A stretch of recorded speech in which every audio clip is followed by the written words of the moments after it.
አክብሮታዊ ሰላምታችን በእያላችሁበት ይድረሳችሁ። ውድ የፈታ ቤተሰቦች እንደምን ቆይታችኋል? የዕለተ ቅዳሜ የምሽት መረጃዎችን ከዚህ አስከትለን እናሰማለን።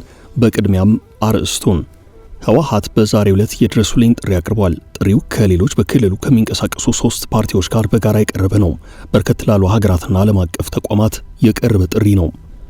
በአማራና ትግራይ ክልል የይገባኛል ጥያቄ የሚነሳባቸውን አካባቢዎች በተመለከተ የፌዴሬሽን ምክር ቤት ያሳለፈውን ውሳኔ በመደገፍና የስምረት ፓርቲን የፍርድ ቤት እግድ በመቃወም በዛሬው ዕለት በራያ ከተለያዩ አካባቢዎች የተሰባሰቡ ሰልፈኞች በቆቦ ከተማ ሰልፍ አካሂደዋል።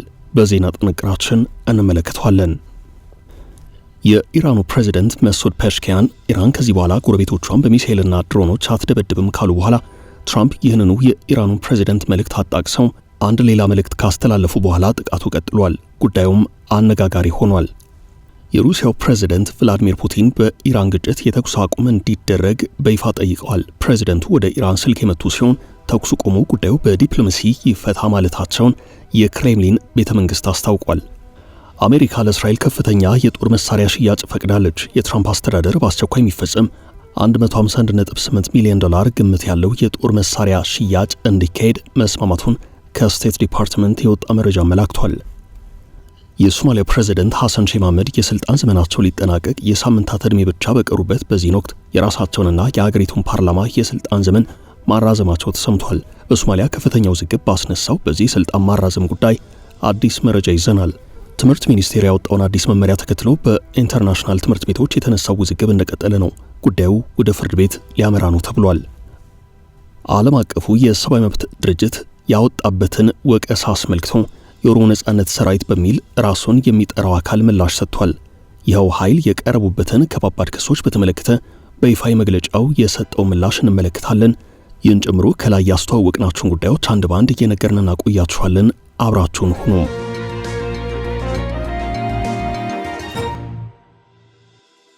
ኢራን ቃሏን አጠፈች። አስቸኳይ ስብሰባ ተጠራም።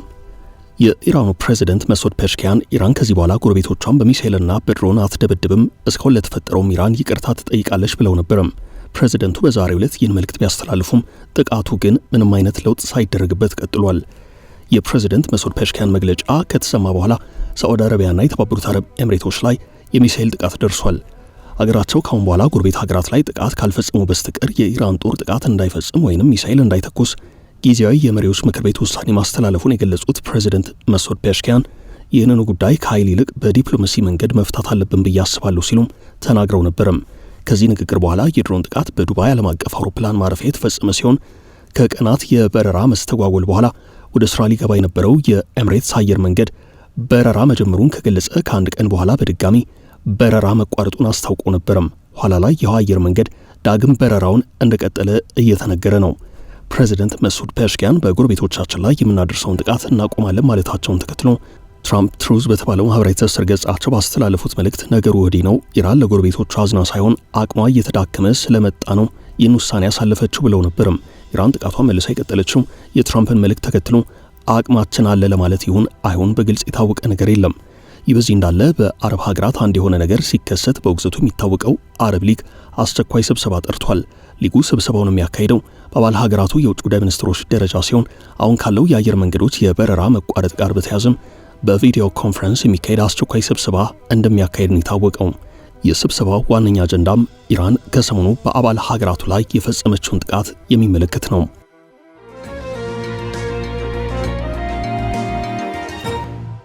የህወሓት የድረሱልን ጥሪ። ህወሓት በዛሬው ዕለት የድረሱልን ጥሪ አቅርቧል። ጥሪው ከሌሎች በክልሉ ከሚንቀሳቀሱ 3 ፓርቲዎች ጋር በጋራ የቀረበ ነው። የትግራይ ፖለቲካ ፓርቲዎች ፎረም በተባለው አዲሱ ጥምረት ህወሓትን ጨምሮ ባይቶና፣ አሲምባ ዲሞክራሲያዊ ፓርቲ፣ አክሱማይት ኮንግረስ የተባለው ፓርቲ ጥሪያቸውን አቅርበዋል። አዲሱ ጥምረት የአቤቱታ ጥሪውን ያቀረበው ለኬንያ፣ ናይጄሪያ፣ ደቡብ አፍሪካ፣ አሜሪካ፣ ዩናይትድ ኪንግደም፣ የአውሮፓ ህብረት፣ የአፍሪካ ህብረትና የተባበሩት መንግስታት ድርጅት ነው። የቀረበው ጥሪም የኢትዮጵያ መንግስት ዳግም በትግራይ ላይ ወረራ ለማካሄድ ጦሩን እያስጠጋና ከበባ እያካሄደ በመሆኑ ልብ አድርጉልን የሚል ነው። ከተፈረመ 40 ወራት አለፈ የተባለውን የፕሪቶሪያውን የሰላም ስምምነት ተሟልቶ መሬት ላይ በሚወርድበት ሁናቴ ጫናችሁን የኢትዮጵያ መንግስት ላይ አሳርፉም ብሏል። የፓርቲዎቹ ጥምረት የኢትዮጵያ መንግስት በትግራይ ላይ ጥሏቸው የነበሩትን እግዶች በአሁኑ ሰዓት ቀስ በቀስና ስልታዊ በሆነ መንገድ መልሶ እየጣለ ይገኛል ሲል ወቅሷል። ጦርነት ይቀሰቀሳል የሚለውን በተመለከተ የፌዴራሉ መንግስትም በህወሓት ላይ ክሱን ያሰማል። ጠቅላይ ሚኒስትር አብይ አህመድ በዚህ ሳምንት ከመንግስት የኢትዮጵያ ዜና አገልግሎት ጋር በትግርኛ ቋንቋ በነበራቸው የቃለ ምልልስ ቆይታ ህወሓት የጦር መሳሪያ ግዢን ሳይቀር በመፈጸም ለዳግም ጦርነት እየተዘጋጀ ነው ብለው ነበረም።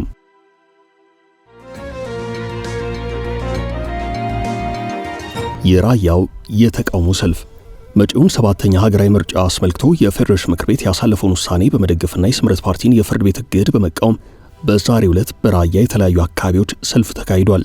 አማራና ትግራይ ክልሎች የይገባኛል ውዝግብ በሚያነሱባቸው የሁመራ፣ ራያ አላማጣ፣ ኦፍላ ኮረም፣ አዲረመጽና ጸለምት የምርጫ ክልሎች በማንነትና ወሰን ዙሪያ የሚነሱ ጥያቄዎች እስኪፈቱ ድረስ የምርጫ ክልሎቹ ከትግራይ ክልል ውጭ ሆነው በቀጥታ የህዝብ ተወካዮች ምክር ቤት ምርጫ እንዲያካሂዱ የፌዴሬሽን ምክር ቤት ውሳኔ አሳልፎ ነበረም። ውሳኔውን እንዲተገበር ትዕዛዝ የተላለፈለት የኢትዮጵያ ብሔራዊ ምርጫ ቦርድ ውሳኔውን ይፋ ማድረጉን ተከትሎ በትግራይ በኩል ከበድ ያለ ተቃውሞ ሲሰማ ነበረም። በአማራ ክልል በኩል ያሉ የፖለቲካ ኃይላት ድጋፋቸውን ሰጥተዋል።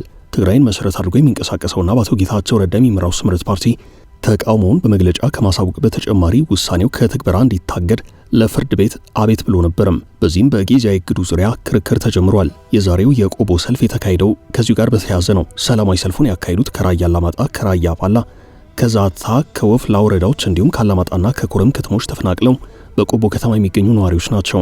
መምረጥ ህገ መንግስታዊ መብታችን ነው ያሉት ሰልፈኞቹ ስምረት ፓርቲ በፌዴሬሽን ምክር ቤት ውሳኔ ላይ ያቀረበውን ክስ እንቃወማለን ብለዋል።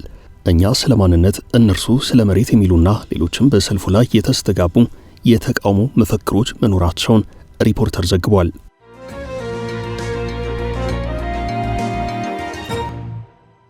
የፑቲን የተኩስ አቁም ጥሪም የሩሲያው ፕሬዝዳንት ቭላዲሚር ፑቲን በኢራን ጉዳይ ድምጻቸውን አሰምተዋል።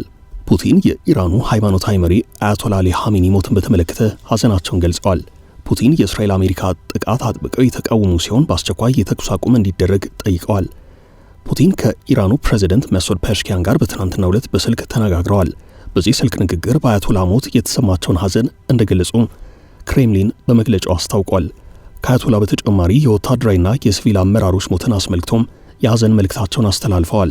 ፑቲን በዚህ የስልክ ንግግራቸው ጦርነቱ በአፋጣኝ እንዲቆም በመርህ ደረጃ እንደሚያምኑና የተኩስ አቁም እንዲደረግ እንደሚፈልጉ ገልጸዋል። ክሬምሊን ባወጣው መግለጫ የመካከለኛው ምስራቅ ችግር በዲፕሎማሲ ብቻ እንዲፈታ ፑቲን ያላቸውን አቋም ለኢራኑ ፕሬዝዳንት ገልጸውላቸዋል። ፑቲን ከባህረ ሰላጤው ሀገራት ትብብር ካውንስል መሪዎች ጋር ንግግር እያደረጉ መሆኑን የገለጹ ሲሆን ጉዳዩ በዲፕሎማሲ እንዲፈታ እየጠየቁ ነው። የኢራኑ ፕሬዝዳንት መሱድ ፔሽኪያን ሩሲያ ለኢራን በምታደርገው ድጋፍ አመስጋኝ መሆኗን ሲገልጹ ሩሲያ ለኢራን ሉዓላዊነት መጠበቅ ለምታደርገው ድጋፍ አመስግነዋል። ፕሬዝዳንቱ ስለ ግጭቱ መሬት ላይ ያለውን አሁናዊ መረጃ በስልክ ንግግሩ ለፑቲን ማብራሪያ ሰጥተዋል።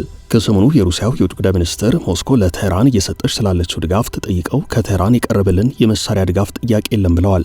ኋላ ላይ የወጡ ሪፖርቶች ግን ሩሲያ በመካከለኛው ምስራቅ ሀገራት ስላሉ የአሜሪካ ጦር ኢላማዎች የደህንነት መረጃ ለኢራን በመስጠት በጦርነቱ ድጋፍ አድርጋለች እያሉ ነው።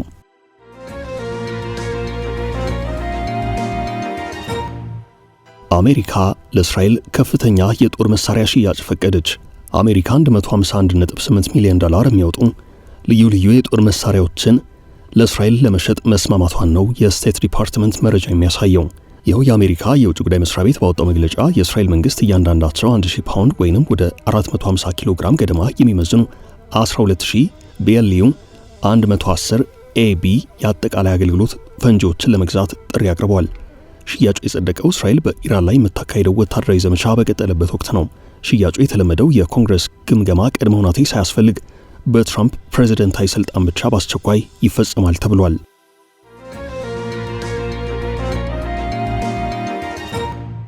የሶማሊያው ፕሬዝዳንት የስልጣን ዘመናቸውን አራዘሙ። የሶማሊያው ፕሬዝዳንት ሐሰን ሼህ መሐመድ የስልጣን ዘመናቸው ሊጠናቀቅ የሳምንታት ዕድሜ ብቻ በቀሩበት በዚህ ወቅት የራሳቸውንና የአገሪቱን ፓርላማ የስልጣን ዘመን ማራዘማቸው ተሰምቷል። ከሰሞኑ በሶማሊያ አዲስ የህገ መንግስት ማሻሻያ የጸደቀ ሲሆን በማሻሻያው የሶማሊያው ፕሬዝዳንት የስልጣን ዘመን ከ4 ዓመት ወደ 5 ዓመት ከፍ እንዲል ተደርጓል። የፕሬዝዳንቱ ስልጣን የተራዘመበት የህገ መንግስት ማሻሻያ የጸደቀበት መንገድ በሶማሊያ ውዝግብ አስነስቷል። የህገ መንግስት ማሻሻያው መጽደቁን ተከትሎ የአገሪቱ ፓርላማ አፈ ጉባኤ አደን ማዶብ ፕሬዝዳንቱ በተገኙበት በተደረገ ክብረ በዓል ላይ የተገኙ ሲሆን ህጉ ሲጸድቅ ወደ ፓርላማ እንዳይገቡ የተከለከሉ የተቃዋሚ ምክር ቤት አባላት አሁን መመለስ ይችላሉ ብለዋል።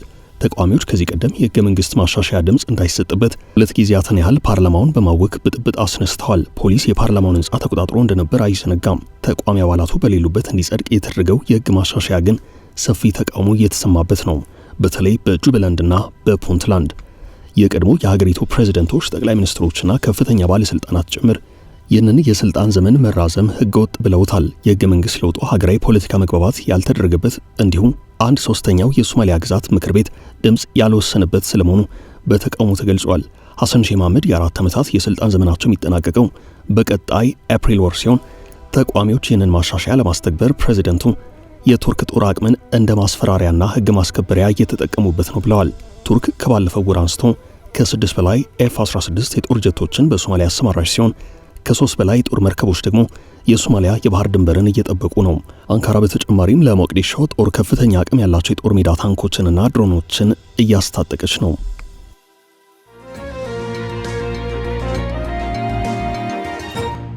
በርካቶችን ያስቆጣው የጎንደሩ ግድያም በጎንደር የሃይማኖት አባት በድንገተኛ ጥቃት ተገድለዋል። የሃይማኖት አባቱ በጥይት ተመተው የተገደሉት በቤተሰቦቻቸው ፊት በአሳዛኝ ሁናቴ ነው። በጎንደር ከተማ የታወቁ የመስጂድ ኢማም የነበሩት ኡስታዝ መሐመድ ዘይኑ ትናንት ምሽቱን የተራሂ ሰላት አካሂደው ሲመለሱ በመኖሪያ ቤታቸው በር ላይ በታጣቂዎች በተተኮሰ ጥይት ተገድለዋል። ኡስታዝ መሐመድ ዘይኑ ከህልፈታቸው አንድ ቀን ቀደም ብሎ በጎንደር ከተማ ታላቁ ጀምኤል ከቢር መስጂድ የተራሂ ሰላትን በኢማምነት አከናውነዋል።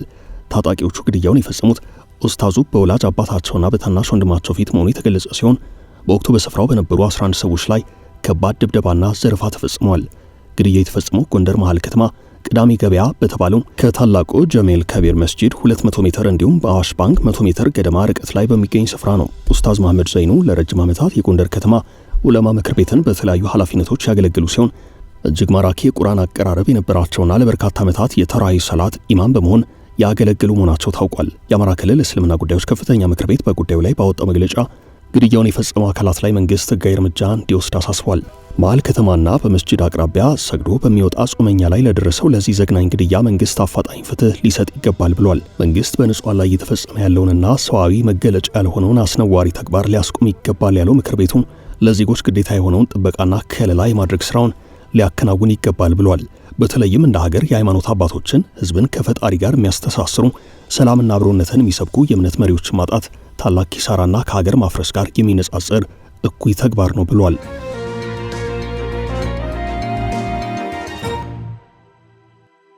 እነ ጃልመሮ ምላሽ ሰጡም። ዓለም አቀፉ የሰብአዊ መብት ድርጅት አምነስቲ ኢንተርናሽናል የኦሮሞ ነጻነት ሰራዊት ተዋጊዎች ሴቶችና ልጃገረዶች ላይ ጾታዊ ጥቃት በመፈጸም ወንጀል ተጠያቂ ናቸው ሲል በሪፖርት ወቀሳ አሰምቷል። አምነስቲ ትናንት ባወጣው የምርመራ ሪፖርቱ በፈረንጆቹ 2020 ጀምሮ እስከ 2024 ባሉት 4 ዓመታት በኦሮሚያ ክልል ውስጥ የሚንቀሳቀሱ የታጣቂ ቡድኑ ተዋጊዎች ፈጸሙት ያላቸውን ድርጊቶች ዳሷል። እንደ ድርጅቱ መግለጫ ጥናቱ በተካሄደበት በ4 ዓመታት በተለይም በኦሮሚያ ክልል ቄለም ወለጋ ዞን ሳዮና አንፍሎ ወረዳዎች በኦሮሞ ነጻነት ሰራዊት ተዋጊዎች የቡድኑ አስገድዶ መድፈር፣ የወሲብ ባርነትና በጅምላ መፈናቀልን የመሳሰሉ የመብት ጥሰቶችን በስፋት ፈጽመዋል ብለዋል። ይህን ተከትሎም ይኸው ታጣቂ ኃይል መግለጫ ያወጣ ሲሆን የኦሮሞ ነጻነት ሰራዊት ሪፖርቱ ከፍተኛ የአሰራር ግድፈቶችና እውነታን ያላገናዘቡ ስህተቶች ያሉበት ነው ብሏል። ማንኛውም አይነት በጾታ ላይ የተመሰረቱ ጥቃትን እንደሚያወግዝ፣ በሰላማዊ ሰዎች ላይ የሚፈጸሙ ጥሰቶችን የመሰነድ ጥረቶችን እንደሚደግፍ የገለጸው ይኸው ኃይል የአምነስቲ ሪፖርት የምርመራ ጉድለት ያለበትና ወንጀሉን የፈጸሙ አካላትን በማያሻማ መልኩ ለመለየት ያልቻለው ነው ብሎታል። በኦሮሚያም ሆነ ከዚያ ውጭ በሴቶችና በልጃገረዶች ላይ የሚፈጸም ማንኛውም የወሲብ ጥቃት በገለልተኛ አካል ሊመረመርና ጥፋተኞችም ለፍርድ ሊቀርቡ የሚገባው ከባድ ግፍ እንደሆነ የጠቀሰው ሰራዊቱ በሰላማዊ ሰዎች ላይ በተለይም በሴቶች ላይ የሚፈጸሙ ወንጀሎች ሊካዱ፣ ሊመካኙ ወይንም ሊቃለሉ አይገባም ብሏል። አምነስቲ ራሱ በሪፖርቱ ውስጥ ጥቃቱን የፈጸሙ ሰዎች ማንነት ይፋ እስከሆነበት ድረስ ማረጋገጥ አለመቻሉም መግለጹ ኃላፊነቱን በታጣቂዎች ላይ ለመጫን የሚደረገውን ጥረት ዋጋ እንደሚያሳጣው ተከራክሯል። ሪፖርቱ በኦሮሚያ ክልል ውስጥ የኦሮሞ ነጻነት ሰራዊትን ስም በመጠቀም የሚንቀሳቀሱና ራሳቸውን የሰራዊቱ አባል አድርገው የሚጠሩ የሐሰት ቡድኖች መኖርን ግምት ውስጥ አላስገባም ብሏል። ቀደም ሲል እንደ ዋሽንግተን ፖስትና ሮይተርስ ያሉ ዓለም አቀፍ የዜና ተቋማትም የኢትዮጵያ ሰብአዊ መብቶች ኮሚሽን ባደረጓቸው ጥናቶች ራሳቸውን እንደ ኦሮሞ ነጻነት ሰራዊት ታጣቂዎች በመሰየም በሰላማዊ ሰዎች ላይ ጥቃት የሚፈጽሙ የታጠቁ አካላት መኖራቸውን ጠቁመው እንደነበር በመግለጫው አስታውሷል። የአምነስቲ ሪፖርት በሚስጥራዊ የመገናኛ ዘዴዎች አማካይነት በርቀት በተደረጉ ቃለ መጠይቆች ላይ ብቻ የተመሰረተ መሆኑ ተአማኒነቱን ጥያቄ ውስጥ ይከተዋል ብለዋል። ከዚህ ባሻገር ሪፖርቱ ስለ ድርጅቱ የእዝ መዋቅር፣ ስለ ቀጠናዊ እዞች ብዛትና ስለ አዛዦች ማንነት እውነታን ያላገናዘቡ መረጃዎችን የያዘ ነው ብሎታል። የኦሮሞ ነጻነት ሰራዊት በዚህ የአምነስቲ ሪፖርት የጦር እዞች እንዳሉት በሪፖርቱ ቢገለጽም ቡድኑ ግን በኦሮሚያ 8 እዞች እንዳሉት በመጥቀስ ሪፖርቱ ገመቹ አቦዬን የምዕራብ እዝ መሪ፣ ጃል ጅሬኛን ደግሞ የማዕከላዊ እዝ መሪ አድርጎ መጥቀሱ ስህተት መሆኑን ይህም የጥናቱን ታማኝነት እንደሚሸረሽር ገልጿል።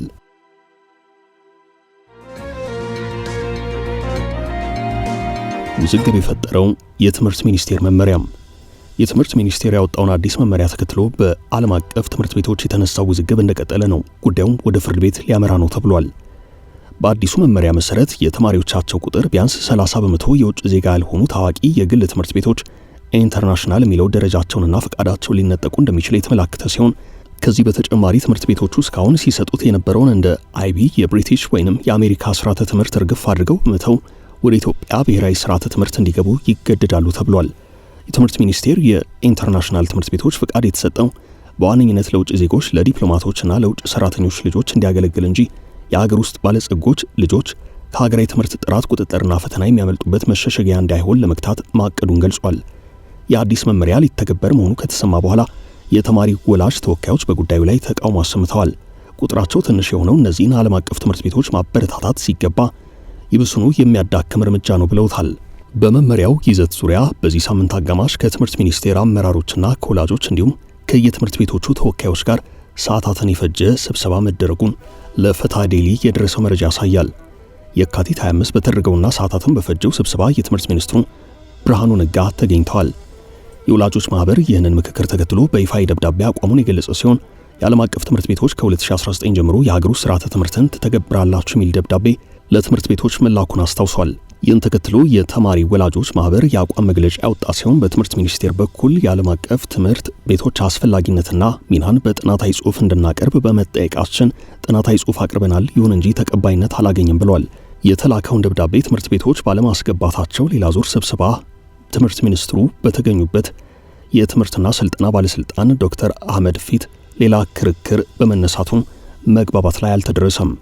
ምክንያቱም ያቀረቡት አማራጭ ስትራቴጂ ያልተጠና በመሆኑ በሁለተኛነት ምንም አይነት የማስፈጸሚያ ሰነድ ባለመኖሩ ካሪኩለም ፕላስ የሚባል ወጥ ስርዓት ባለመኖሩ ነው ሲል የወላጆቹ ማህበር ማብራሪያ ሰጥቷል። አዋጅና መመሪያ ባልወጣበት አዋጅና ደንብን በደብዳቤ መሻር ተገቢነት የለውም ብሏል። ይህንን ጉዳይ በተመለከተ ለትምህርትና ስልጠና ባለስልጣን ዋና ዳይሬክተር ለዶክተር አህመድ ብናቀርብም መልስ ሊሰጠን አልቻለም ያሉት የተማሪ ወላጅ ትምህርት ቤቶች በጋራ በመሆን ለብልጽግና ፓርቲ፣ ለጠቅላይ ሚኒስትሩ ቢሮ፣ ለፍትህ ሚኒስቴር፣ ለዲያስፖራ ማስተባበሪያ ጽህፈት ቤትና ለተለያዩ አካላት ደብዳቤ አስገብተናል ብለዋል።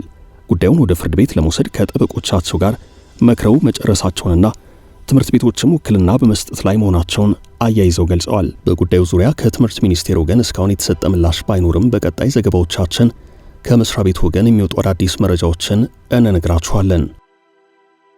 ውድ ቤተሰቦቻችን ለዛሬ ያዝንላችሁን ርዕሰ ጉዳዮች እዚህ ላይ ቋጨን። ላይክ፣ ሼር እና ኮሜንት በማድረግ ለቻናላችን ድጋፋችሁን መግለጽ እንዳትዘነጉ እያልን ከሌሎች መረጃዎች ጋር ደግመን እስክንገናኝ ቸር ያሰማን ስንል ተሰናበትን።